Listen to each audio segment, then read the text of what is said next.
بسم الله الرحمن الرحيم. الحمد لله رب العالمين، وأصلي وأسلم على المبعوث رحمة للعالمين نبينا محمد وعلى آله وأصحابه ومن اهتدى بهديه واقتدى بسنته إلى يوم الدين، وبعد. فقد قال جل وعلا في كتابه المجيد وفرقانه الحميد: أعوذ بالله من الشيطان الرجيم، بسم الله الرحمن الرحيم. وَإِذَا فَعَلُوا فَاحِشَةً قَالُوا وَجَدْنَا عَلَيْهَا آبَاءَنَا وَاللَّهُ أَمَرَنَا بِهَا قُلْ إِنَّ اللَّهَ لَا يَأْمُرُ بِالْفَحْشَاءِ أَتَقُولُونَ عَلَى اللَّهِ مَا لَا تَعْلَمُونَ. صدق اللہ العظیم. قابل احترام علماء، عزیز بھائیوں اور دوستوں، اللہ تعالیٰ نے انسان کو بہت محتاج مخلوق پیدا کیا ہے. یہ ہر اعتبار سے مخلوق ہے. پانی کا بھی محتاج، سانس کا بھی محتاج، اپنے ماں باپ کا بھی محتاج. اسی لیے جہاں اللہ نے اپنی کبریائی کا اظہار کیا ہے قرآن میں، تو اللہ نے تینوں چیزوں کی نفی کی ہے.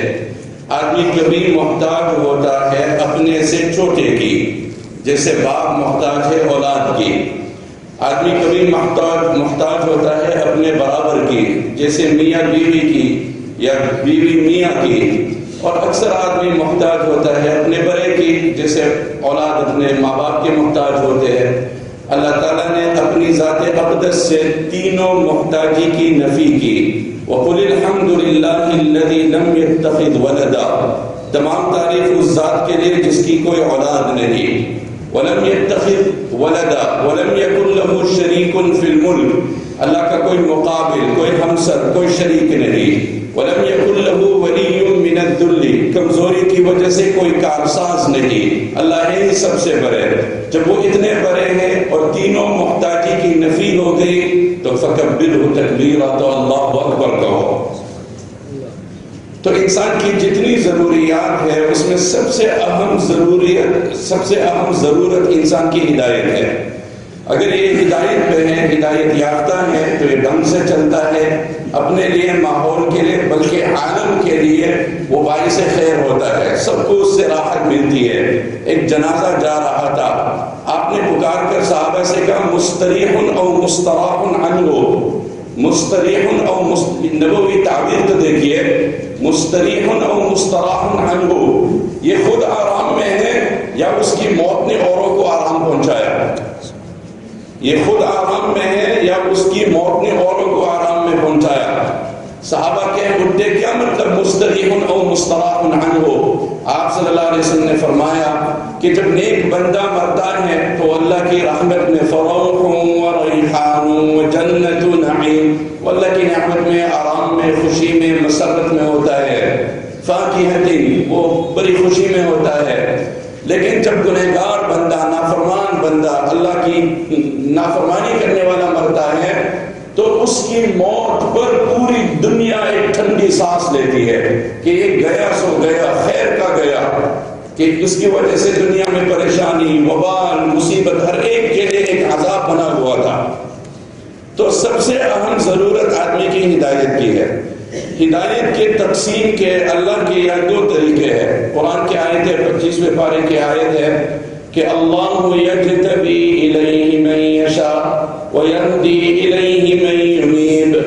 پہلی آیت، یہ آیت کا پہلا حصہ وہ ہے اللہ کا فضل، اور دوسرا ہے مظہر اللہ کے عدل کا. پہلے حصے میں کیا کہا؟ اللہ یجتبی الیہ من یشاء، کہ وہ اللہ کا فضل ہے جی، جس کو اللہ نے چاہا کہاں سے کہاں پہنچا دیا. عربی شاعر کا کہنا ہے: لا تترك التقوى اتكالا على النسب فقد رفع الاسلام سلمان فارس وقد وضع الشرك الشريف ابا لهب. کہ تقوی مت چھوڑو اس بنیاد پر کہ میرا نسب اونچا ہے، میرا خاندان اعلیٰ ہے، میرے باپ دادا بڑے اونچے نسب والے ہیں. آخر یہی تو ہوا کہ ابو لہب عرب بھی ہے، قریش بھی ہے، ہاشمی بھی ہے، لیکن جہنمی ہے. اور سلمان رضی اللہ عنہ ہے، عرب نہیں ہے، فارس کے ہے. اور جو ہے سلمان منا اہل البیت، کہ وہ صرف مسلمان نہیں ہے، صحابی بھی ہے، اور اہل بیت کا خطاب آپ نے ان کو عطا کیا. تو یہ ہے تقوی کی بات. تو پہلی بات تو وہ ہے اللہ یجتبی الیہ من یشاء، کہ جس نے بھی چاہا، جس کو بھی اللہ نے چاہا اللہ نے نوازا. وما كنت ترجو ان يلقى اليك الكتاب الا رحمة من ربك. اے میرے نبی آپ کے اوپر میری بڑی نوازش ہے، آپ کو اس بات کی توقع نہیں تھی کہ ہم آپ کو حامل نبوت بنائیں گے، آپ کے کندھے پہ نبوت اتاریں گے. الا رحمة من ربك، مگر تمہارے رب کا یہ احسان ہے کہ اللہ نے آپ کو منتخب کیا. ان فضلہ كان عليك كبيرا وكان فضل اللہ علیک عظیما. اللہ کی آپ کے اوپر بہت بڑی نوازش ہے. تو یہ تو مظہر ہوا اللہ کے فضل کا، یہ تو اظہار ہوا اللہ کے احسان کا. ساتھ ساتھ میں آیت میں کیا ذکر کیا؟ اللہ کے عادل کا، کہ جس کو نوازا دیا. لیکن عادل ایسا کہ جس نے بھی چاہا کسی کو رد نہیں کیا. عادل ایسا کہ جس نے بھی چاہا کہ اللہ مجھے یہ گناہ چھوڑنا ہے، مجھے گندگی چھوڑنی ہے، مجھے اطاعت کرنی ہے، مجھے آپ کی طرف لپک کے آنا ہے، مجھے اپنی زندگی درست کروانا ہے. وَيَهْدِي إِلَيْهِ مَن يُنِيبُ، جس نے جب بھی جس ماحول میں بھی توبہ کا ارادہ کیا، پختگی سے قدم اٹھایا، اللہ میاں کے یہاں من اتانی یمشی اتیتہ ہرولتن، تو چل کے آ بندہ، پھر تو دیکھ رحمت الہی تیری طرف کیسے متوجہ ہوتی ہے. تو وَيَهْدِي إِلَيْهِ مَن يُنِيبُ. ابو جہل ہے، کتنا سخت کافر ہے، اور ان کا بیٹا عکرمہ رضی اللہ عنہ ہے. وہ فتح مکہ کے موقع پہ جب آ رہے ہیں، آپ صحابہ کو سنا رہے ہیں یأتیکم عکرمۃ مؤمنا، کہ جی ابو جہل کا بیٹا مومن ہو کے آ رہا ہے. آپ کی تعلیمات کو دیکھو. فلا تسبوا اباہ، اس کے باپ نے تو مجھے بہت ستایا، بہت تنگی کی، بہت سختی کی، لیکن کوئی اس کے باپ کو برا بلا نہ کہے. کیوں؟ فلسفہ کیا ہے، حکمت کیا ہے؟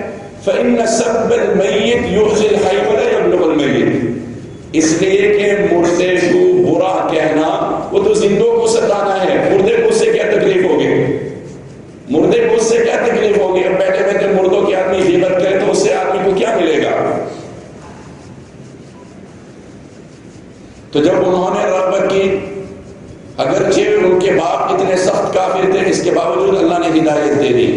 ایک نوجوان آیا تھا امام شافعی کے پاس اور کہا کہ میں کسی لڑکی پر فریفتہ ہو گیا ہوں، عشق میں لگ گیا ہوں، اور اس کی وجہ سے صبح شام میرا دن جو ہے بس معطل ہو گیا، بیکار ہو گیا. بے پردہ حسینوں سے ہوا تنگ زمانہ، آنکھوں نے شروع کر دیا اب دل کو ستانا. لیکن اگر آنکھوں کو تو ان سے نہ بچائے، ممکن نہیں دل کا تیرے ان سے بچانا. پاگل کی طرح چلتے ہیں عشاق مجازی، بے چین ہے دن رات یہ بدنام زمانہ. سل المکی المفتی من آل ہاشم اذا اشتد وجد بامرئ کیف یصنع، کہ امام شافعی سے جا کے کوئی پوچھ لو، ایک بندہ ہے وہ کسی عورت کے عشق میں پاگل ہو گیا، اس کا کوئی جواب ہے؟ امام شافعی نے کہا یداوی ہواہ ویکتم سرہ. دو باتیں کرنی ہے. آپ کے اندر یہ جو جذبہ اٹھ رہا ہے نا، اس کو آپ دبائیں. سیدنا علی نے فرمایا کہ تمہارا نفس تم کو انہی باتوں پہ اکسائے گا اور ابھارے گا جن فتنوں کے تم نے اس کو عادی بنایا. کہ مان نے میرا نفس کے اندر یہ کیوں اچھلنا ہے؟ کہ نہیں کچھ بھی نہیں، آپ نے اس کو اسی کی تو عادت ڈالی ہے. تمہارا نفس تم کو انہی باتوں کی طرف ورغلائے گا، ابھارے گا، اکسائے گا، گمراہ کرے گا جن کی تم نے عادت دی. صبح سے یہی عادت دی تو پھر بچپن سے یہی عادت دی تو اخیر تک یہ عادت چلے گی. انگریزی کا محاورہ ہے کہ جو بچپن کی عادت ہے وہ بہت دیر میں جا کے ختم ہوتی ہے، بلکہ قرآن کے نصوص سے معلوم ہوتا ہے کہ دنیا کی بری عادتیں قیامت تک رہے گی. بعد میں تو مٹے گی نہیں، آخرت تک رہے گی. چنانچہ منافقین کی ایک خصلت قرآن نے بیان کیا ہے کہ وہ کثیر الحلف ہے. یہ قرآن نے ان کی صفت بیان کی، برائی بیان کی، ان کا عیب ظاہر کیا. فلا تطع كل حلاف مہین، یہ ولید بن مغیرہ کے بارے میں، بات بات پہ قسم، بات بات پہ قسم. یہ مومن کی شان نہیں، اس لیے کہ قسم وہ ہر وقت لیتا ہے جو جھوٹ بولتا ہے. جو ہر وقت سچ بولتا ہے تو کبھی کبھار قسم کھانی تو بات اور ہے، اور اللہ نے جو قسمیں کھائی وہ اور ہے. وفی السماء فورب السماء والارض، قسم ہے آسمان و زمین کی۔ ایک دیہاتی کہنے لگے بھائی کس نے اللہ کو ناراض کیا کہ اللہ بھی قسمیں کھا رہا ہے؟ کس نے اللہ کو ناراض کیا؟ تو اللہ کی قسمیں اور ہیں۔ اتخذوا ایمانہم جنہ، بنایا اپنی قسموں کو ڈال، فصدوا عن سبیل اللہ، صد عربی میں لازم بھی ہے متعدی بھی ہے، رکے اللہ کے راہ سے اور روکو بھی اوروں کو اللہ کے راہ سے۔ تو فرمایا قرآن نے 28ویں پارے کی آیت ہے یوم یحشرہم، جس دن اللہ ان کو جمع کریں گے اور وہ اللہ کے سامنے ان کی حاضری ہوگی، فَيَحْلِفُونَ لَهُ كَمَا يَحْلِفُونَ لَكُمْ وَيَحْسَبُونَ أَنَّهُمْ عَلَى شَيْءٍ، کہ وہ اللہ کے سامنے بھی جھوٹ بولیں گے جیسے کہ وہ آپ کو جھوٹ بولتے تھے، اور جیسے کہ سمجھتے تھے کہ دنیا میں جھوٹ بول کر ہمارا کام چل گیا، آخرت میں بھی چلے گا۔ الا انہم هم الکاذبون، سنو ان سے بدتر اور ان سے جھوٹے دنیا میں کوئی نہیں ہو سکتا ہے۔ بہرحال امام شافعی نے کہا کہ اس کو کہو یداوی ہوا ہو، اپنا جو فتنہ ہے اور جو جذبہ ہے اس کا علاج کر، علاج وَيَكْتُمُ سِرَّهُ، اور علاج میں بنیادی بات ہے، بہت سے مرتبہ نوجوانوں میں آپس میں ازدواجی حالات میں پریشانی ہوتی ہے تو وہ گھر پہ آتے ہیں، تو میں ان کو یہ ایک بات کہتا ہوں اور ابھی بھی اس مجلس میں دہرا لیتا ہوں کہ آپ جب دوا خانے میں آئے تو جو طبیب ہے، معالج ہے، وہ تو تشخیص کریں گے، تشخیص کے بعد آپ کو نسخہ بتلائیں گے۔ یہ تو کبھی کسی نے دعویٰ نہیں کیا کہ دوا خانہ سے نکلتے ہی شفا ہو جائے گی۔ کتنے میں تو مولانا کے پاس سے ہو کے آیا، ابھی تک کوئی شفا میسر نہیں ہوئی، میں تو دواخانہ سے آیا، بات تو وہی ہے بھائی، یہ تو تشخیص ہوئی، دوا پیش کی گئی، نسخہ بتلایا گیا، اب اتنے دن کا یہ کرنا ہے، اگلا یہ کرنا ہے، اس کے مطابق آپ کریں، پھر دیکھو کیا ہوتا ہے۔ تو یداوی ہوا ہو، اپنے مرض کا علاج کرے، وَيَكْتُمُ سِرَّهُ، اور یہ جو راز ہے اور یہ جو وید ہے اور یہ جو فتنہ ہے وہ کسی کے سامنے فاش نہ کرے، کسی کے سامنے ظاہر نہ کرے، دبائے رکھے اس کو۔ وَيَصْبِرُ فِي كُلِّ الْأُمُورِ وَيَخْضَعُ، اور دنیا تو نام ہے ہی صبر کا، دنیا تو نام ہے ہی صبر کا کہ بھائی صبر سے کام لیتے رہو، کس کو آرام ہے، کس کو مسرت ہے، کس کو تکلیف نہیں ہے۔ وَيَصْبِرُ فِي كُلِّ الْأُمُورِ، لیکن جوان ہے، شباب ہے، اور جو ہے ہر طاقت اپنے عروج کو ہے، اپنے کمال کو ہے، اپنے انتہا کو ہے، تو وہ بول اٹھتا کیف یصبر والہوى قاتل الفتى، کہ جی صبر تو کہنا آسان ہے لیکن آپ کو کیا پتا ہے میری رات بھی بے چین، میرا دن بھی بے چین، صبح بھی میں اس کو تصور، شام میں اس کا تصور، کیف یصبر والہوى قاتل الفتى۔ تو امام شافعی نے عجیب جواب دیا، فإنه لم يصبر على ما أصابه فليس له شيء سوى الموت ينفعه، کہ بھئی اس کو کہہ دو ایک مرتبہ ہمت کر کے اس فتنہ کو دبا دے، اس فتنہ کو ختم کر دے، اس کی موت کرا دے، تاکہ اس کے بعد وہ زندہ رہ سکتا ہے۔ اور اگر تم نے اس کو نہیں دبایا تو روزانہ تم کو الگ موت مرنی ہوگی، مرتے دم تک روزانہ ایک الگ موت ہوگی۔ آخرت میں جہنمی کے عذاب کو قرآن نے بیان کرتے ہوئے کیا کہا؟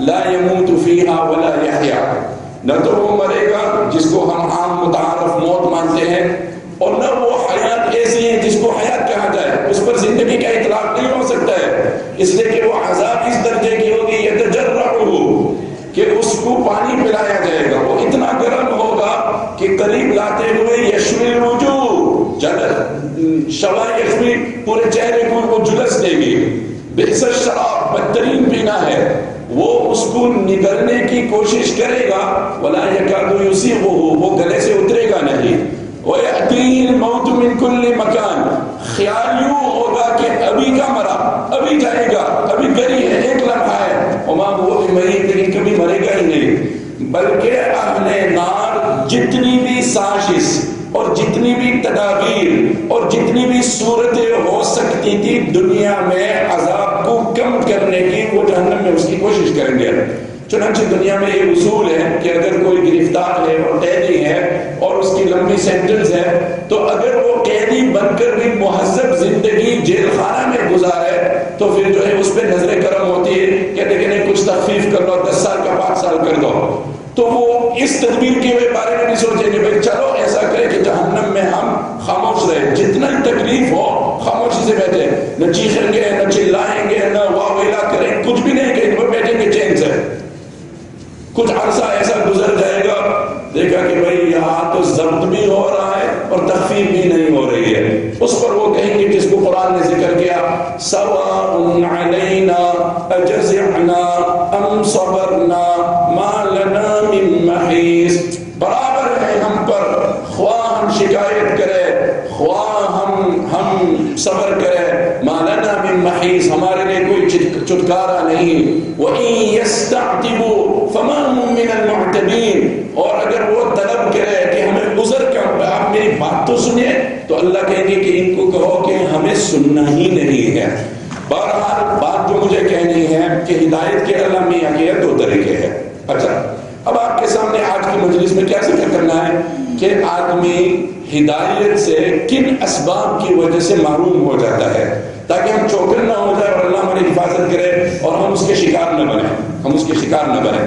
وجہ اس کی یہی ہے، اللہ نے 2 فرشتے بھیجے تھے سلیمان علیہ السلام کے زمانے میں، چونکہ لوگوں کو التباس ہو گیا تھا جادو میں اور معجزات میں، لوگوں کو التباس ہو گیا تھا، اور یہ 2 فرشتے ہارون وہ آئے تھے اور وہ لوگوں کو سکھاتے تھے کہ یہ سحر کیا ہے، سکھانے کی غرض سے نہیں، بچانے کی غرض سے، کہ بھئی دیکھو اس طریقے سے لوگ جادو کرتے ہیں، اس طریقے سے لوگ بھٹکتے ہیں، وَمَا يُعَلِّمَانِ مِنْ أَحَدٍ حَتَّى يَقُولَا إِنَّمَا نَحْنُ فِتْنَةٌ فَلَا تَكْفُرْ، کہ بھئی دیکھو آپ کو جو طریقہ بتلایا جا رہا ہے کرانے کا نہیں، بچنے کا، تاکہ آپ اس سے چوکنا رہے، محتاط رہے، آپ مسلح رہے کہ یہ زمانے کے فتنے ہیں۔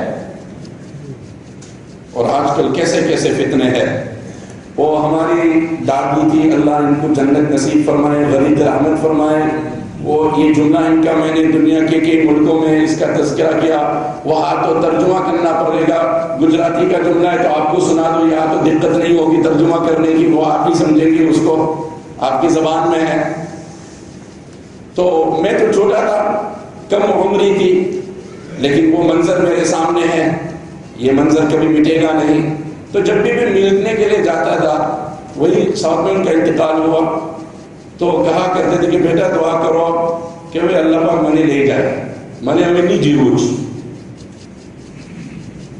تو ماں تمہیں کہ میں موت کرو جو اللہ پاک تم نے وہ عمر میں برکت دے۔ تو یہ ان کا جملہ تھا، میری عمر کچھ 10 سال 11 سال کی تھی، لیکن یہ ان کی بات ایسی رس گئی اور جم گئی کہ آج تک وہ بار بار سامنے آتا ہے۔ وہ فرمایا کرتی تھی کہ بیٹا آئی جونی آنکھوں تی نوا تماہنی جو آتا، آئی جونی آنکھوں تی نوا تماہنی جو آتا، کہ یہ تو حیا والی آنکھیں ہے اور یا تو بے حیائی ہے، یہ تو عفت اور عصمت والے کان ہے اور یا تو غنا کی بازار گرم ہے، یہ تو شرافت والی زبان ہے اور یہاں گالی گلوچ کا ماحول گرم ہے۔ تو یہ وہ پرانی آنکھیں ہیں جنہوں نے نہ کبھی بے حیائی دیکھی، پرانے کان ہیں جنہوں نے نہ طلاقیں سنی ہیں، پرانی زبان ہے جنہوں نے نہ گالی گلوچ سنا، اور آج کا ماحول مقدر ہو چکا ہے، آج کا ماحول اسی سے بھرا ہوا ہے۔ تو ان پرانی آنکھوں کو اس ماحول کے ساتھ کیا جوڑ، اب بس وہ آواز گونجتی رہتی ہے کانوں میں۔ بلکہ میں بہت کہا کرتا ہوں کہ اسلاف کے بہت سے اقوال کو، جس کو میں نے اپنے ناقص مطالعہ میں پڑھا ہے، تو میں سمجھتا ہوں کہ ان کے اس زمانے کی کہی ہوئی باتوں کا مفہوم آج زیادہ ہے بنسبت اس زمانے کے جس وقت انہوں نے کہا تھا۔ یعنی یہ وہ حضرات تھے کہ اپنے زمانے میں ایسی باتیں کہہ گئے ہیں، لیکن اس کا مفہوم آج زیادہ بنتا ہے، گویا اللہ نے ان کو ہماری اصلاح کے لیے وہ باتیں بلوائی، اس لیے کہ اس زمانے کے ساتھ اس کا جوڑ سمجھ میں نہیں آتا ہے، اور اب جب دیکھتے تو وہ باتیں بالکل سامنے ہیں۔ تو ہدایت سے کہ جو موانع ہے اور اسباب ہے، حرمان کے جو اسباب ہے وہ کیا ہے؟ ایک سبب ہوتا ہے دنیا میں، اللہ حفاظت کرے، کہ آدمی کو پتہ ہے حق بات کیا ہے، 100% اس کو پتہ ہے یہ درست ہے، لیکن کیوں نہیں کرتا ہے؟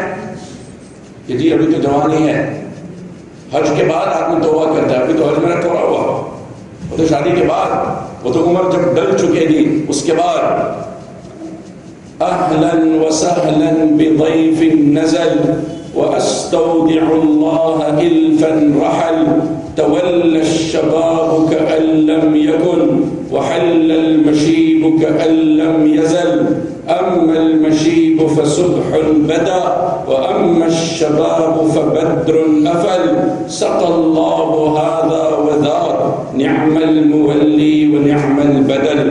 کیا ترجمہ بتلاؤ آپ کو ان اشعار کا. سیدنا علی رضی اللہ عنہ نے کمال کر دیا، ان کا تو ہر جملہ با کمال تھا کہ بڑھاپے کو میں خوش آمدید کہتا ہوں. جب ان کی عمر زیادہ ہوئی تو کہا کہ بڑھاپے آ گئے تو میں اس کو مبارکباد کہتا ہوں کہ آ جاؤ میری زندگی میں. اہلا وسہلا بضیف نزل، یہ مہمان آ گیا، آ جاؤ. وَأَسْتَوْدِعُ اللَّهَ إِلْفًا رَحَلْ، اور جوانی نے اپنی پیٹھ پھیر لی اور اب روانہ ہو گئی، تو اس کو بھی اب رخصت کر رہا ہو کہ جا جوانی، تیرے دن کٹے اور تیرے دن آئے. تَوَلَّ الشَّبَابَ كَأَن لَّمْ يَكُنْ، جوانی نے جو پیٹھ پھیری اور منہ موڑا تو ایسا گویا کہ میں کبھی جوان تھا ہی نہیں. اور بڑھاپا جو آیا تو یوں محسوس ہوتا ہے کہ میں پیدا ہوا بڑھاپا. وحل المشيب كأن لم يزل أما الشباب فبدر أفل وأما المشيب فصبح أما الشباب فصبح بدا. کہ وہ ایسا ہے جیسے صبح کی سویری، صبح سویرے کیسے آتا ہے، یہ حال ہے بڑھاپے کا. اور جوانی کا جیسے 14ویں چاند غائب ہو جاتی ہے. نعم المولی و نعم البدل، جوانی بھی اپنا کمال کر کے گیا، اب جو ہے ہوتے ہوتے میں بڑھاپے کا بھی عادی ہو جاؤں گا. تو ایک وہ بندہ ہے جو دنیا میں نیکی میں تاخیر کرتا ہے اس وجہ سے کہ جب عمر زیادہ ہوگی اور جب موقع زیادہ ملے گا تو انشاءاللہ میں اپنی زندگی کو بدلوں گا. یہ بہت خطرے کی بات ہے چونکہ آدمی کو موت کا قطعاً بھروسہ نہیں ہے. اس کو قرآن نے ذکر کیا بل یرید الانسان لیفجر اماما، کہ آدمی گناہ کرتا رہتا ہے. کیوں؟ چونکہ اگر میں نے اپنی زندگی بدل دی، داڑھی لمبا دی، تو پھر جو ہے میرے تو دیگر بھی کام ہے اور میرے تو دیگر بھی حرکات ہیں اور کرتوت ہیں اور چیزیں ہیں، تو وہ میں کیسے کروں گا، لوگ کیا سمجھیں گے. تو ابھی تو نہیں. یہ ایک بات ہے کہ آدمی محروم ہوتا ہے ہدایت سے اسی وجہ سے کیونکہ وہ سمجھتا ہے کہ ابھی جوان ہے، قابو میں ہے، مجھے یہ کرنا ہے، وہ کرنا ہے، یہ نمٹنا ہے، وہ خریدنا ہے، یہ چیزیں کے بعد اس کے بعد میں اپنی زندگی کو درست کروں گا. دوسرا آدمی وہ ہے کہ وہ حق کو جانتا ہے اور اس کو حق کے اوپر یقین بھی ہے، بلکہ قرآن نے اس کے لیے مخصوص لفظ استعمال کیا ہے، لیکن اس کو اپنے عہدے کے اوپر خطرہ ہے کہ اگر میں نے منظور کر لی اور آپ کی بات مان لی تو اس کے بعد شاید دنیا میں میری عزت نہیں رہے گی اور میں جس منصب پہ فائز ہو مجھے اس سے گرایا جائے گا، لوگ مجھے ایسے نکالیں گے. اس کے بارے میں قرآن نے منظر پیش کیا فرعون کا. فرعون کا کیا منظر تھا کہ وَجَحَدُوا بِهَا وَاسْتَيْقَنَتْهَا أَنفُسُهُمْ ظُلْمًا وَعُلُوًّا، کہ فرعون نے انکار کیا موسیٰ کی نبوت کا. قرآن کے الفاظ پہ غور کریں، عربی کا کمال دیکھیں. جہد عربی میں اس انکار کو کہتے ہیں کہ جب دل یقین کر چکا ہے اور زبان انکار کرتی ہے. دل میں اس کو ادنا شک نہیں کہ بات یہی نبی ہے، جانتا ہے، لیکن چونکہ اپنا عہدہ لیا ہوا ہے اور اگر ہم نے موسیٰ کو بڑا بنا لیا تو پھر مجھے کون سلام کرے گا، مجھے کون سلام کرے گا. اس کی ایک عجیب حدیث ہے، بخاری شریف کی مشہور حدیث ہے.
جی تو میں یہ بات عرض کر رہا تھا کہ کبھی تو آدمی انکار کرتا ہے اس وجہ سے کہ وہ اپنی کرسی کا اس کو نشہ ہے، اور یہ نشہ جب چڑھتا ہے تو آسانی سے اترتا نہیں۔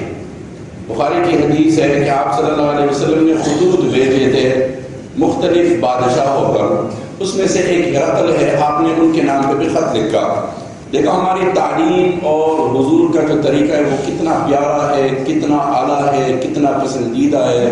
صحابہ نے کہا کہ حضور یہ لوگ اپنے بڑوں کو عظیم کے نام سے خطاب کرتے ہیں، تو اگر آپ بھی ذرا اس کو شامل کر دیں اس سے ان کی دل جوئی ہو جائے گی۔ آپ نے کہا کوئی حرج نہیں، ہم خط لکھیں گے اور الی عظیم الروم کہہ کر ہم خط لکھیں گے، ہم ان کی دل جوئی کے ساتھ ان کا احترام کرتے ہوئے کہ آج ایک بڑے ہیں، سفیر ہے، بادشاہ ہے، ان کی رعایت میں آپ نے خط لکھا۔ خط لکھنے کے بعد وہ متاثر ہو گیا، اس لیے کہ ایک بات آپ کو ذکر ذہن میں آ گیا، ابھی تو ذکر کر لو کہ خط میں جو ہے وہ صرف تحریر اور لکھنے کا اثر نہیں ہوتا ہے، وہ تو کاتب کا جذبات اور اثرات بھی ایک بہت بڑا اثر لیتا ہے۔ لکھنے والے کے جذبات کے ساتھ اب حضور صلی اللہ علیہ وسلم کے دل میں جو ہدایت کی طلب تھی وہ الفاظ کا دائرہ تنگ ہے اس کو بیان کرنے کے لیے کہ آپ کے سینے مبارک میں کیا جذبہ تھا۔ ابن کثیر نے ایک روایت ذکر کی ہے، بطور شاہد کے آپ کے سامنے پیش کر دو۔ 24ویں پارے کے تحت سورہ مؤمن میں تو حامیم حوامیم جس کو قرآن نے کہا اس کو دیباج القرآن کہا گیا، یہ قرآن کا ریشم ہے، اور اس کو قرآن کا دلہن بھی کہا گیا، یہ عروس ہے۔ یہ حوامیم کی جو صورتیں ہے یہ زینت ہے قرآن کی۔ ہمیں تو ناموں سے ہی واقفیت نہیں ہے، دیگر چیزوں سے کیا واقفیت رہے، اور ہمیں اپنی جہالت کے اوپر افسوس بھی نہیں، افسوس تو اس پر ہے، افسوس تو اس پر ہے کہ نہ جاننے کے اوپر افسوس نہیں ہے۔ خیر سیدنا عمر کی ایک مجلس منعقد ہوئی، انہوں نے ذرا نظر گھمایا تو دیکھا کہ ایک بندہ نہیں ہے، تو کہا یار وہ ایک نوجوان ہوا کرتا تھا، وہ آج نظر نہیں آ رہا۔ ابن کثیر نے 24ویں پارے میں سورہ مؤمن کے تحت میں اس کو ذکر کیا ہے۔ کہا جی کیا کہوں آپ کو، وہ بیچارہ ذرا نشے میں لگ گیا ہے، کچھ بری عادتیں ہیں اس کو اور وہ کچھ نشے میں ہے تو وہ ہوش میں نہیں ہے، یہ حالت ہے۔ سیدنا عمر رضی اللہ عنہ نے کہا اچھا دیکھو مجلس کو ہم نے ملتوی کر دی، آج کی مجلس نہیں رہے گی، اور کہا ذرا ایک کاغذ دے دو، کاغذ بلایا، کاغذ منگوایا، قلم لی اور لکھا بسم اللہ الرحمن الرحیم۔ یہ اس پر میں نے کہا ہے کہ آپ نے ایس ایم ایس بھیج دیا کہ بھائی جی آپ فضل میں نہیں تھے، ایس ایم ایس تو میں بھی بھیجوں آپ بھی بھیجے، واٹس ایپ میں بھی کرو آپ بھی کرے، لیکن وہ دل سے بھرے ہوئے ہو، جذبات کے ساتھ ہو، خلوص کے ساتھ ہو، دعا کے ساتھ ہو تو بات ہی کچھ اور ہوتی ہے، اس کا وزن کچھ اور ہوتا ہے۔ خالی الفاظ رٹانے کی بات تو ہے نہیں۔ تو کہ اللہ کے نام سے جو بڑا مہربان ہے، نہایت رحم والا ہے، یہ خط جو ہے عمر ابن خطاب سے فلان ابن فلان کی طرف، فإني أحمد الله الذي لا إله إلا هو غافر الذنب وقابل التوب شديد العقاب ذي الطول لا إله إلا هو إليه المصير، کہ میں آپ کے سامنے اس خدا کی تعریف کرتا ہوں، غافر الذنب وقابل التوب شدید العقاب ذی الطول، گناہ کو معاف کرنے والا ہے، بخشنے والا ہے، ذی العقاب لیکن سزا بھی دینے والا ہے، ذی الطول، طول کے دو ترجمے کیے، قدرت والا ہے، احسان والا ہے۔ اللہ نے اکثر قرآن میں اپنے عفو کو انتقام کے ساتھ جوڑ کے بیان کیا، اور کمال یہ ظاہر ہے قرآن کا کہ جہاں پر اللہ نے ملا کے بیان کیا تو رحمت کو مقدم کیا، عذاب کو مؤخر کیا۔ ان ربک لذو مغفرۃ للناس علی ظلمہم وان ربک لشدید العقاب، جی تمہارا رب کو معاف کرنا بہت پسند ہے، اور اگر تم نے اپنے رب کو کی نافرمانی کی تو اس کو سزا دینا بھی آتا ہے، اس کو تو معاف کرنا ہی پسند ہے، لیکن اگر تم کو سزا ہی چاہے تو اس کو سزا دینا بھی آتا ہے۔ نبئ عبادی انی انا الغفور الرحیم وان عذابی هو العذاب الالیم، ان کو کہہ دو کہ مجھ جیسا غفور کوئی نہیں اور میں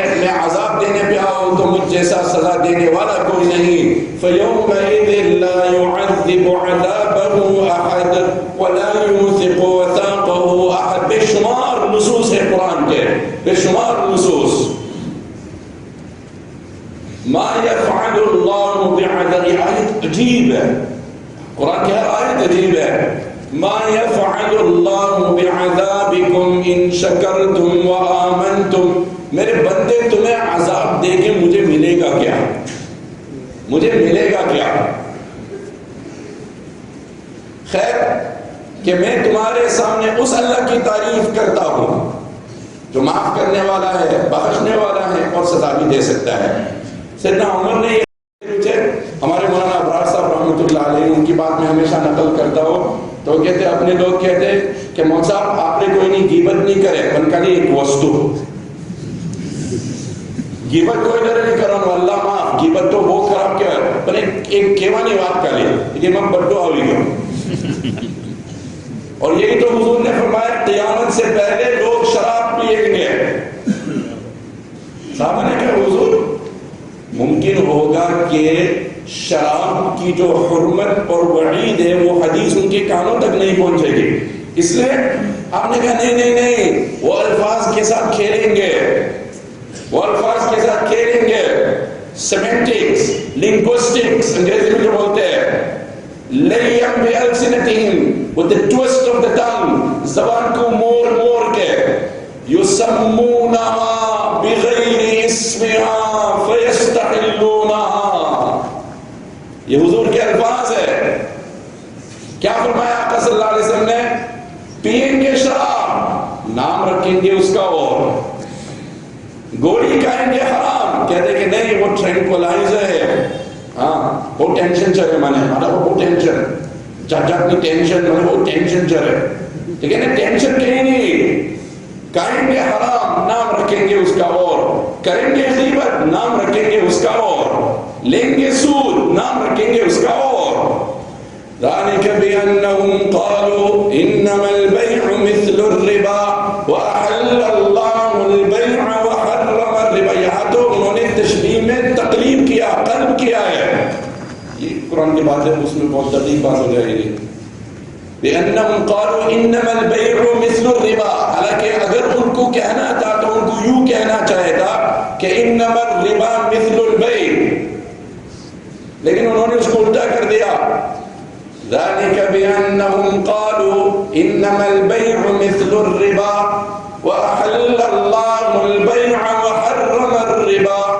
تو دو چیز کرنی ہے، خط آپ اس بندے کو دینا ہے، دوسرا اس کو دینا ہے جب وہ ہوش میں ہو. اگر آپ نے دیکھا کہ نشے کے آثار ہے تو آپ اس کو ملتوی کر دیں، موقوف کر دیں، تو بندہ کی حالت درست ہو تو خط دے دینا، ٹھیک ہے.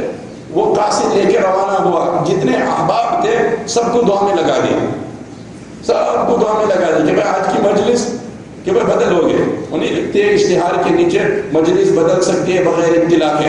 پتہ نہیں آپ کے یہاں ایسا ہوتا ہے نہیں، subject to change without prior notice, کہ مجلس بدل سکتی ہے بغیر سابق اطلاع کے. تو یہ مجلس بدل دی بغیر سابق اطلاع کے، کہ بھائی سب کو دعا میں لگا دی کہ بھائی سب دعا کرو. کیا دعا کرو؟ ادعوا لأخيكم أن يقبل الله بقلبه. کیا آپ دعا کرو کہ ہمارا جو بندہ شراب میں لگ گیا ہے، یہ خط جب اس کے پاس پہنچے تو وہ صحیح حالت میں ہو اور وہ قاصد کا صحیح استقبال کرے، اور خدا کرے کہ وہ اس کی گلی ہو بدلنے کا اور اس کی زندگی میں انقلاب آ جائے. بس سب حضرات دعا میں لگ جائے. کہنے کے بعد ہے کہ صرف آپ نے خط لکھا، صرف خط بمانا خط نہیں ہے. وما علینا الا البلاغ کہنا تو بہت آسان ہے، اس کے پیچھے کیا آپ نے لگایا اس کے بعد ہے بلاغ، کہ فَإِن تَوَلَّوْا فَإِنَّمَا عَلَيْهِ مَا حُمِّلَ وَعَلَيْكُمْ مَا حُمِّلْتُمْ وَمَا عَلَى الرَّسُولِ إِلَّا الْبَلَاغُ الْمُبِينُ. جی آپ اپنے آپ کو اتنا نہ ستائے، آپ اپنے آپ کو اتنا ختم نہ کرے. آپ کے ذمے ہے جو آپ کو مکلف بنایا ہے اور وہ ہے ابلاغ کا، اور ان کے ذمے ہے جس کو ان کو مکلف بنایا ہے اور وہ ماننے کا ہے. لیکن اس کے پیچھے آپ نے کتنا لگایا؟ ایک میرے خالص بیان دینے سے وما علینا الا البلاغ کا فریضہ انجام تو نہیں ہو سکتا ہے. پوری نبوی تاریخ، نبوی سیرت کے اوپر آدمی مطالعہ کرے، پھر پتہ چلے کہ اس جملے کے پیچھے کیا مجاہدات ہے.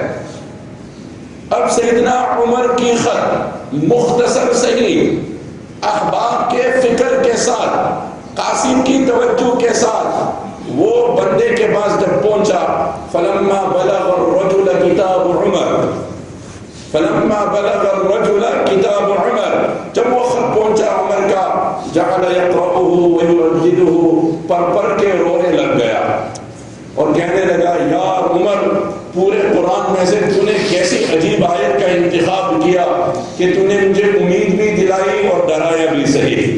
حذرنی عقوبته ووعدنی ان یغفر لی. آیت کے اگلے حصے میں دیکھتا ہو تو اللہ کے رحم سامنے آتا ہے، اور آیت کے پچھلے حصے میں دیکھتا ہو تو اللہ کا عذاب سامنے آتا ہے. ثم نزع فاحسن النزع، بس وہ دن اور وہ گرے، اور اس کے بعد اس جوان نے اس بری عادت کی طرف کبھی مڑ کے دیکھا نہیں، اور توبہ ایسا کی کہ مدینے میں اس جیسا نوجوان نہیں ملا کرتا تھا. خط وہ جو معنی سے بھرا ہوا ہو. خیر حضور نے خط لکھا تھا اور ہرقل کے اوپر وہ خط آیا. آپ کا خط پڑھتے ہی اس کو اندازہ ہو گیا کہ یہ تو سچے نبی ہے. اس زمانے میں ابو سفیان مسلمان نہیں تھے، وہ تجارت کے سلسلے میں آئے ہوئے تھے. کہا کہ آپ محمد صلی اللہ علیہ وسلم کو جانتے ہیں؟ کہ ہاں میں جانتا ہوں. ذرا ان کو بلا رہا ہوں. سامنے بٹھایا، ترجمان سے کہا، چونکہ ان کی زبان الگ تھی، مختلف تھی. فقال لترجمانی، مترجم سے کہا کہ میں اس کو کچھ باتیں پوچھوں گا، اور ابو سفیان کا جو قافلہ تھا ان کو پیچھے بٹھایا کہ میں اس آدمی کو کچھ باتیں پوچھوں گا، اگر وہ صحیح جواب دے تو تم جو ہے اپنا سر ہلانا، کیونکہ ڈوکو والا ہونا، ڈوکو والا ہونا، آپ جو ہے اپنے سر ذرا ہلائیں گے موافقت میں کہ بات درست ہے، کہ نہیں بات کری تھے، بات کری تھے، اور اگر وہ غلط بات کہے تو آپ انکار کر دینا. فَإِن صَدَقَ فَصَدِّقُوهُ وَإِن كَذَبَ فَكَذِّبُوهُ. ابو سفیان کا جو جملہ ہے وہ بڑا قابل غور جملہ ہے. یہ اس وقت مسلمان نہیں تھے، بعد میں صحابی بنے اور مسلمان ہوئے.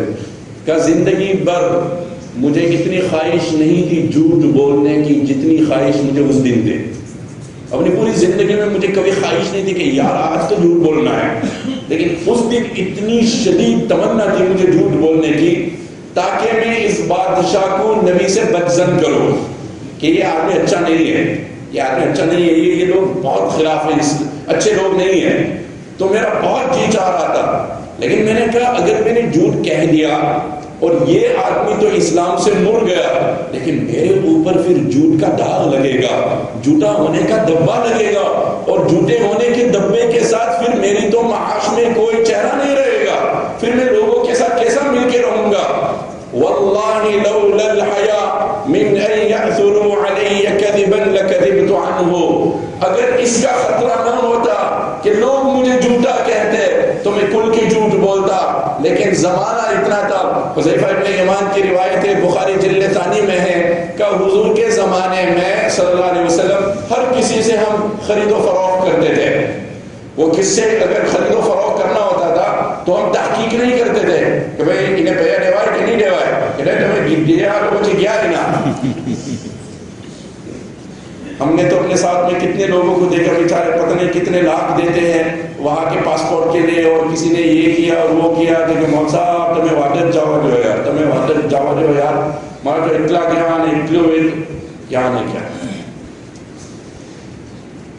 حذیفہ ابن یمان فرماتے ہیں حضور کے زمانے میں جس کسی کے ساتھ مجھے خرید و فروخت کرنا ہوتا تھا تو مجھے کوئی تحقیق کی ضرورت نہیں تھی. کیوں؟ کیونکہ اگر وہ مسلمان تھا تو اس کا ایمان اس کو سچائی پہ مجبور کرتا، اور اگر وہ کافر تھا تو ماحول اس کو مجبور کرتا. کیا ماحول اتنا پاک تھا کہ وہ گندے کو برداشت نہیں کرتا ہے کہ ہمارے یہاں جھوٹے کی جگہ ہی نہیں ہے، ہمارے یہاں جگہ ہی نہیں ہے، اس ماحول میں اس سماج میں ہم جھوٹے کو برداشت ہی نہیں کرتے ہیں. یہاں تو مصعب ماحول ایسا گندا ہو گیا کہ سچے کو برداشت نہیں کرتے. ہاں انہم مناس یتطہرون اخرجوہم من قریتکم انہم مناس یتطہرون. کہ نہیں نکالو ان کو، نکالو، یہ تو بڑے نیک لوگ ہیں، یہ تو بڑے نیک لوگ ہیں. بھائی مرو تمرو نہیں بنے بھائی، تمہیں تو وہ نیک آخرے ہوئے بیجو بڑا کام کرے. خیر،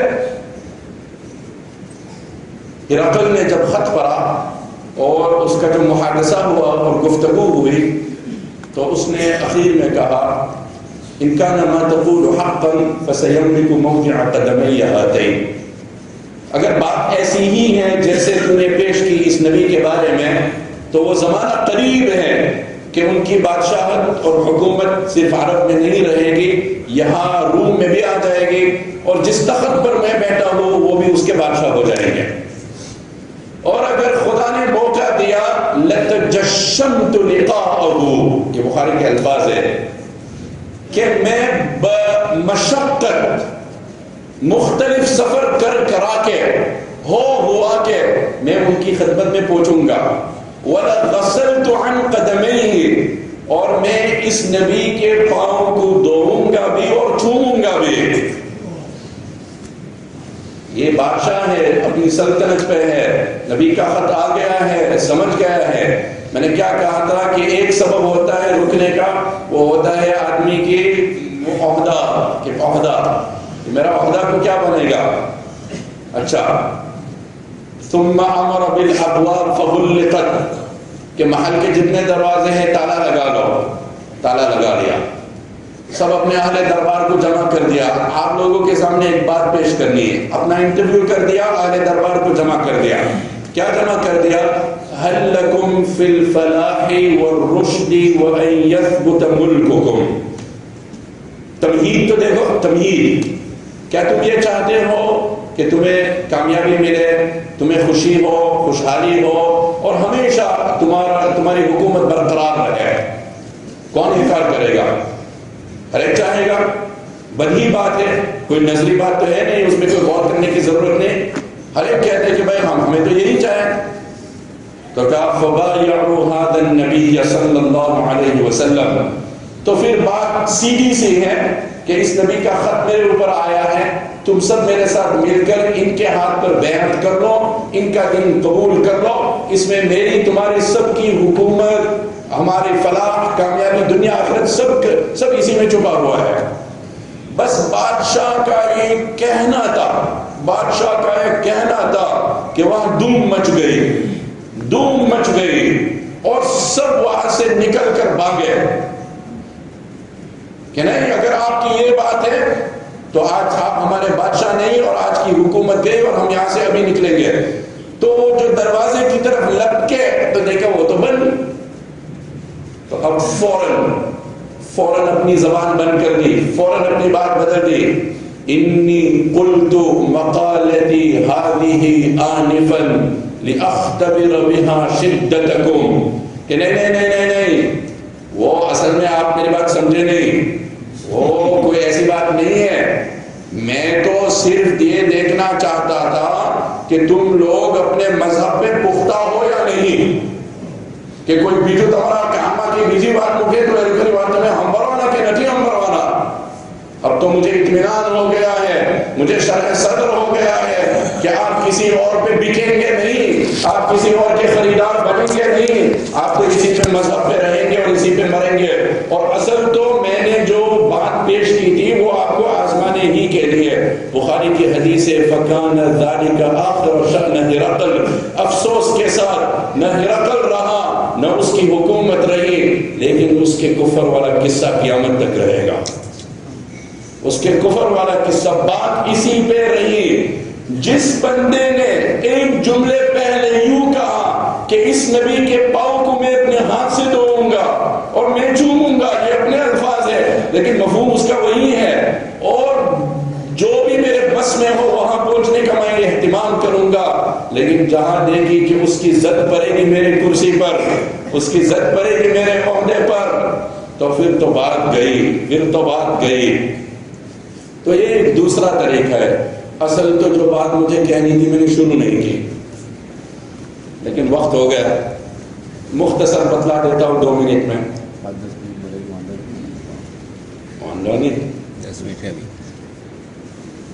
تیسری جو بات ہے، جو آدمی محروم ہوتا ہے ہدایت کا، اس کا سبب یہ ہے کہ ہم نے معیار بنایا ہے لوگوں کی آپس کا خیال، کہ بھائی آپ ایسا کرو، ہاں بات تو آپ کی صحیح ہے، تو لوگوں کو کیا ہے، سماج کیا کہیں گے کہ اگر آپ نے اپنی بیٹی کو رخصت کیا مختصر سادگی کے ساتھ تو لوگ کہیں گے کہ بھائی وہاں گھر سے دلہن گئی یا جنازہ اٹھا، لوگ کیا کہیں گے۔ یہ بھی ایک بت ہے دنیا میں، اور اس نے بھی لوگوں کو حق سے روکا ہے۔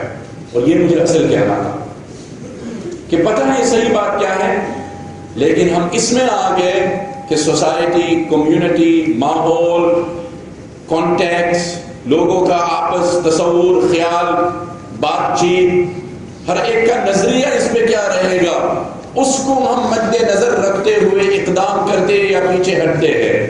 یہ بہت خطرے کی بات ہے۔ اس لیے قرآن نے کہا کہ اگر تم دین سے پھر گئے تو اللہ ایسی قوم پیدا کریں گے لا يخافون فی اللہ لومۃ لائم، لا يخافون فی اللہ لومۃ لائم، کہ جو بات کرنے کی ہے وہ کریں گے، لوگ ان کو سلام کرے پھر بھی کریں گے، لوگ ان کو گالی دے پھر بھی کریں گے، چونکہ ان کو اپنے اللہ کو راضی کرنے کا مقصد ہے۔ اب آپ اس سے خوش ہو تو فبہا ونعمت، اور آپ ناراض ہو تو کیا کریں۔ اس میں سب سے جو اہم بات ہے اور جو قصہ ہے اور جو رلا دینے والا ہے اور جو نازک ترین ہے وہ ہمارے آقا صلی اللہ علیہ وسلم کے پیارے چچا ابو طالب کا قصہ ہے۔ یہ بڑے پیارے چچے جان تھے، بڑے پیارے چچے جان تھے، ایسے چچا کہ 50 سال تک آقا کی حمایت کی، 50 سال تک، بچپن سے لے کر 50 سال، چونکہ ابو طالب اور اماں خدیجہ کا انتقال ایک ہی عرصے میں ہو رہا ہے۔ بعض مورخین کہتے ہیں کہ ابو طالب کا انتقال پہلے ہوا ہے، بعض کہتے ہیں خدیجہ رضی اللہ عنہ، لیکن اس پر اتفاق ہے کہ چند دن کا فاصلہ ہے آپس میں، اور اسی لیے تاریخ میں اس کو عام الحزن سے یاد کرتے ہیں کہ غموں کا سال، غموں کا سال۔ ادھر وہ ابو طالب کی گھاٹی سے نکلنا ہے اور وہاں کی مشقتوں کو جھیلنا ہے، اور ادھر نکلتے ہی کوئی آسانی نہیں ہے۔ اور میں کہاں کرتا ہوں نوجوانوں سے، آپ اماں خدیجہ کی کمال کو تو دیکھو، اماں خدیجہ کی کمال کو تو دیکھو، انہوں نے اپنے نبی ہمارے آقا صلی اللہ علیہ وسلم کے ساتھ شادی کی نبوت سے پہلے، اور ہمارے آقا کے اخلاق کو دیکھو، نبوت کے بعد تو ہر ایک عورت چاہتی تھی آپ کو صلی اللہ علیہ وسلم، لیکن نبوت سے پہلے بھی ان کی ممتاز خصلت ہے کہ 25 سال تک وہ واحد زوجہ محترمہ ہیں جو آپ کی نکاح میں ہے، اور ان کے ہوتے ہوئے آپ نے کسی دوسری عورت سے شادی نہیں کی۔ اس لیے جب بھی خدیجہ رضی اللہ عنہ کی سہیلیاں گھر پہ آتی تھی تو آپ کچھ ہدیہ بھیج کر خیال کریے کہ یہ خدیجہ کی سہیلی ہیں، ان کے گھر پہ پہنچا دو ان کے انتقال کے بعد۔ پر عائشہ رضی اللہ عنہ بڑی جلیل القدر خاتون ہے، اور کان اروى الناس للحدیث، وہ حدیث میں بھی ان کا بہت مہارت ہے، شعر میں بھی ان کی بہت مہارت ہے۔ ابو موسیٰ اشعری کا فرمان ہے مشتکل علینا اصحاب رسول اللہ صلی اللہ علیہ وسلم شیئا الا سألنا عائشہ فوجدنا عندها جوابا، کہ حدیث جب سمجھ میں نہیں آتی تھی تو ہم اماں عائشہ کی خدمت میں حاضر ہوتے تھے۔ تو ایک مرتبہ اماں عائشہ نے کہا یار خدیجہ ایک عورت تھی، بوڑھی تھی، مر گئی، بند کرو ان کی بات، بند کرو ان کی بات، اللہ نے آپ کو جوان دے دی۔ تو آپ صلی اللہ علیہ وسلم نے اماں خدیجہ کے بارے میں 3 ایسے جملے کہے ہیں نا کہ آدمی کے رونگٹے کرے کر دے۔ آپ نے فرمایا آمنت بی اذ کفرنی الناس وصدقتنی اذ کذبنی الناس وواستنی بمالها اذ حرمنی الناس۔ عائشہ اس کے برابر کوئی خاتون نہیں، جب پوری دنیا نے مجھے کہا کہ تو جھوٹا ہے نے خدیجہ کی اکیلی آواز دی کہ تو سچا ہے۔ جب سب نے اپنی مالی امداد کو مجھ سے روک لی، اس عورت نے اپنا سب کچھ میرے اوپر لگا لیا، اور جب کسی کو میرے اوپر یقین نہیں تھا ان کو میرے اوپر اطمینان تھا۔ ان کے ان 3 احسان کی وجہ سے میں کبھی اس کو فراموش نہیں کر سکتا۔ یہ اماں خدیجہ کے احسان ہے، یعنی پوری زندگی یہ حالات، اور مرنے سے پہلے اپنے آقا کے ساتھ گھاٹی میں، اپنے آقا کے ساتھ گھاٹی میں۔ خیر چچا جان ہے، انتقال کا وقت آ گیا، آپ نے کہا چچا جان ایک کام کرو، آپ آپ جو ہے میرے کان میں پڑھ لو، تمہیں چپ چاپ کی ماں کان ماں، میرے کان میں جو ہے آپ بس کہہ دو لا الہ الا اللہ کلمۃ احج لک بها عند اللہ، پھر یہاں سے لے کر جنت تک کا جو داخلہ ہے وہ میں آپ کے لیے نمٹ لوں گا، میں آپ کے لیے نمٹ لوں گا۔ آپ نے فرمایا من قتل معاہدا، جس نے کسی ذمہ کافر کو قتل کیا، فانا حجیجہ، میں اس کی طرف سے دفاع کروں گا، میں اس کا وکیل ہوں، میں اس کا محامی ہوں، میرا چچا میں آپ کی طرف سے دفاع کروں گا، آپ اتنا کہہ دو میرے کان میں، بقیہ یہاں سے لے کر اخیر تک۔ عجیب بات سنیے، اگلی بات چچا جان کہتے ہیں وَلَقَدْ عَلِمْتُ بِأَنَّكَ صَادِقٌ، بیٹا کوئی ایسی بات نہیں ہے کہ مجھے یقین نہیں ہے آپ کے سچا ہونے کی، جو میں نے اپنی زندگی لگا دی آپ کے پیچھے، مجھے یقین ہے کہ آپ کا مذہب سچا ہے۔ وَلَوْلَا أَن يَكُونَ عَلَيْكَ وَعَلَى بَنِي أَبِيكَ غَضَاضَةٌ بَعْدِي لَقُلْتُهَا وَلَأَقْرَرْتُ بِهَا عَيْنَكَ لِمَا أَرَى مِنْ شِدَّةِ وَجْدِكَ وَنَصِيحَتِكَ ثُمَّ أَنْشَدَ قَائِلًا،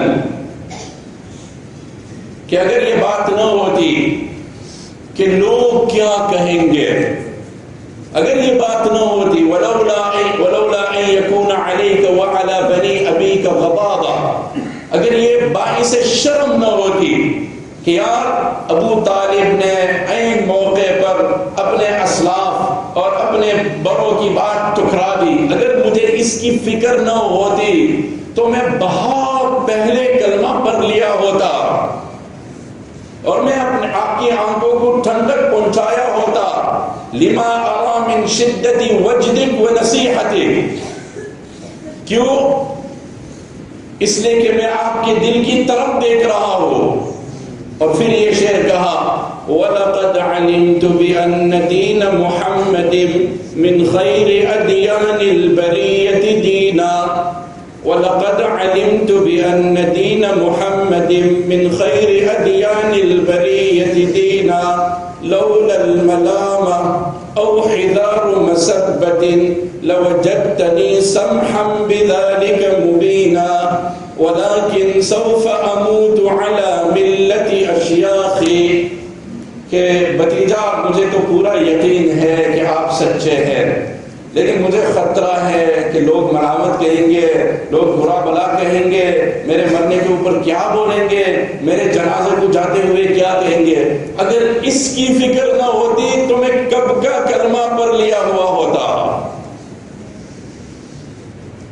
تفسیر عثمانی میں لکھا ہے کہ ابو طالب کے کفر کا ذکر کرتے ہوئے بھی آدمی کو بہت احتیاط سے بولنا ہے، اس لیے کہ یہ ایسی حقیقی بات ہے کہ اس کا انکار نہیں کر سکتے۔ قرآن نے انک لا تہدی من احببت، تو یہ نص میں سے ثابت ہے، لیکن اس پر مزید گفتگو کرنے سے انجان میں کہیں ہم حضور کے دل کو تکلیف نہ پہنچائے، انجان میں قصدن عمدن تو کوئی مسلمان نہیں کرے گا۔ اس کی مثال میں یوں دیا کرتا ہوں کہ ایک شاگرد اپنے استاد کے پاس جاتا ہے اور کہتے ہیں استاد جی آپ کا جو بیٹا ہے نا وہ یوں کرتا ہے، وہ سگریٹ پیتا ہے، وہ حرام دیکھتا ہے۔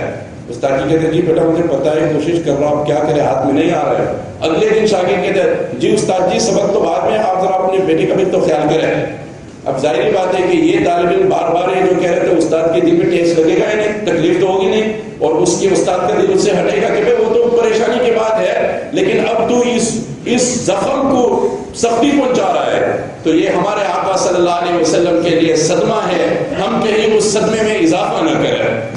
لیکن بہرحال جو عبرت کی بات ہے وہ عبرت کی بات ہے، جو سبق ہے وہ سبق ہے، جو قرآن کا اعلان ہے وہ اعلان ہے۔ چنانچہ انہوں نے یہی کہا معاف کرنا میرا بھتیجا، لیکن میں تو اپنے باپ دادا کے طریقے ہی پہ رہوں گا، اپنے باپ دادا کے طریقے ہی پہ رہوں گا۔ ایک دو باتیں کہہ کر اپنی بات کو ختم کرتا ہوں۔ مکے والے طواف کرتے تھے ننگے ہو کر، اب وہ تو جو مسلمان بھی نہیں اس کو بھی پتا ہوگا کہ بھائی یہ کون سا فلسفہ ہے، یہ کیا عقل مندی ہے، اور کہتے تھے کہ نہیں ان گناہوں میں، ان کپڑوں میں ہم نے گناہ کیا، کپڑوں میں گناہ کیا تو کپڑوں کے ساتھ طواف نہیں کر سکتے، تو بھئی سیدھی سی بات ہے گناہ مت کرو، یا اگر گناہ ہی کرنا ہے تو صاف کپڑے رکھو. تو بھائی آپ ایسا کیوں کرتے ہیں؟ وَإِذَا فَعَلُوا فَاحِشَةً قَالُوا وَجَدْنَا عَلَيْهَا آبَاءَنَا وَاللَّهُ أَمَرَنَا بِهَا. بھائی آپ ننگے ہو کے طواف کیوں کرتے؟ کہ بھائی تمہیں منے کیم تو بڑا ان کرے مہو رہو چاہے. بس یہ قرآن نے کہا کہ نہیں میں کوئی اکیلا تھوڑا ہوں. کتنے نوجوان ہیں جنہوں نے آج غلط کام شروع کیا دوسروں کی دیکھا دیکھی میں، کہ نہیں وہ بھی پل لے رہا ہے، ٹیبلٹ کھا رہا ہے، سگریٹ پی رہا ہے اور نیٹ کو دیکھ رہا ہے، فون کو دیکھ. چلو ہم بھی تو دیکھ لیں، وہ بھی کر رہے ہیں میں بھی کروں، ان کو بھی کرے آپ نے بھی کرے، دوسروں کی دیکھا دیکھی میں. اچھا اور وہ طواف کیا تھا؟ طواف نہیں تھا.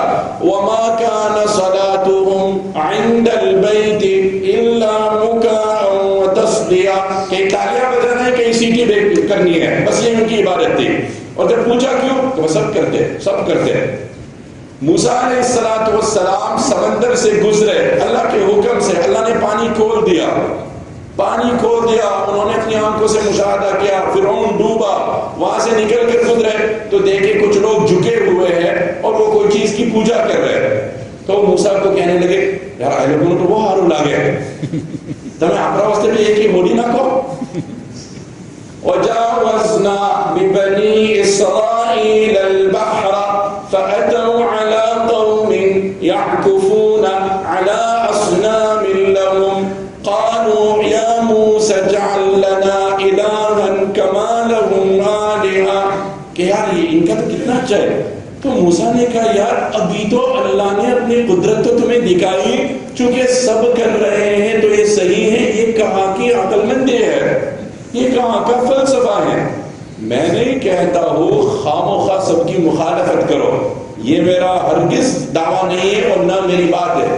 میں کہتا ہوں آدمی حق پرست بنے، آدمی صحیح بات کرے، لوگوں کی موافقت ہو یا مخالفت ہو.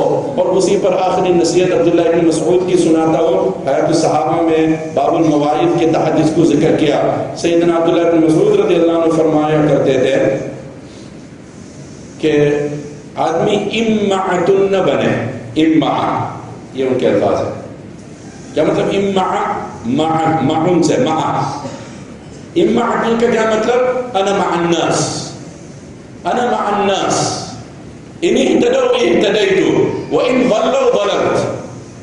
کہ بھائی آپ کا کیا مسلک؟ میرا تو وہی جو سب کا کرتے ہیں. یہ مت بنو کہ بھائی آپ کیا کریں گے اردو کروا دے بڑا کہے بڑا ہوں کرے پچی بلو جو پچی تو نہیں کہوا. آپ ایسا مت بنو انا مع الناس کہ میں لوگوں کے ساتھ ہوں. ان اهتدوا اهتديت، اگر وہ صحیح بات کرے تو میں بھی صحیح بات کروں گا، اور اگر انہوں نے غلط بات کی تو میں بھی غلط بات کروں گا. الا ليوطنن احدكم نفسه على ان كفر الناس الا يكفر. بلکہ ایسے بنو کہ تم جمو، تم مضبوط ہو، تم جم جاؤ حق بات پر، چاہے پوری دنیا اس کے خلاف کہے، لیکن جو صحیح بات ہے اسی پہ تم رہو. اللہ مجھے آپ کو عمل کرنے کی توفیق نصیب فرمائے. اللہ تعالی ہم کو حق کے ساتھ رکھے، حق کے ساتھ ہماری موت کرے، حق کے ساتھ ہمارا حشر کرے. جو اسباب ہے حق سے محروم ہونے کا، ان سب اسباب سے اللہ ہماری حفاظت فرمائے. حبط اعمال کے اسباب سے اللہ ہماری حفاظت فرمائے. دو اہم اعلان سن لیجئے پھر سنت ہوگی. اور انشاءاللہ ہمارے محترم استاد بھی ہے اور مولانا عمران صاحب جو ہمارے رفیق سفر بھی ہے، قافلہ میں ہے انشاءاللہ، وہ خطبہ نماز پڑھائیں گے انشاءاللہ. تو ایک تو مسجد کی توسیع اور تعمیر کا کام جو جاری ہے اور غالباً ہر ہفتہ اعلان ہوتا ہوگا، تو آج میں بھی اپنی طرف سے اس اعلان کی تجدید میں ذرا آپ کو سنا دوں کہ آپ بھی اس میں کچھ حصہ لگائیں. انشاءاللہ چندہ ہوگا، اعلان ہوگا، جو کچھ ہم اس میں حصہ لگا سکتے. ایک حدیث میں فرمایا کہ جس نے بنایا اللہ کے لیے گھر پرندے کے گھونسلے کے برابر، روایت کے الفاظ ہے پرندے کے گھونسلے کے برابر. اب ظاہر بات ہے پرندے کی گھونسلہ وہ تو بہت چھوٹا ہوتا ہے، اس کے برابر مسجد تو نہیں ہو سکتی ہے. تو شارحین حدیث لکھتے ہیں کہ اس سے معلوم ہوتا ہے کہ اس نے مسجد میں اتنا ہی حصہ لگایا، اس کی ایک اینٹ لگی. اس کی ایک اینٹ لگی یا اس کا کوئی چھوٹا سا کام اس نے کیا. آپ کی مسجد میں جو ہے بتی نہیں تھی اور تمیم داری رضی اللہ عنہ نے دیکھا کہ اندھیری ہے تو ایک رات جا کے کچھ بتی کا انتظام کر دیا.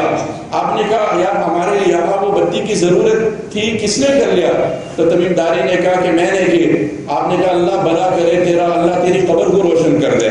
نورت مسجدنا نور اللہ قبرہ, تو نے ہمارے مسجد کو روشن کر دیا, اللہ تیری قبر کو روشن کر دے. تو ایک تو انشاءاللہ ساتھی اس میں حصہ لگائیں گے انشاءاللہ, اور دوسرا ماشاءاللہ وہ ہمارے معززان مہمان معزز جو ہے وہ شیخ یونس کے ہیں, مشہور ہیں ماشاءاللہ, ان کی پرانی خدمات ہے, وہ ملک میں آئے ہوئے ہیں اور ان کے قرب و جوار میں پروگرامات ہیں. تو آج اسی مسجد میں انشاءاللہ عشاء کے بعد یہاں پہ بیان ان کا منعقد ہے اور طے پایا ہے. حضرات سے درخواست ہے کہ آئے انشاءاللہ شرکت کریں اور ان سے مستفید ہونے کی کوشش کریں انشاءاللہ. اللہ سب کو توفیق نصیب کرے.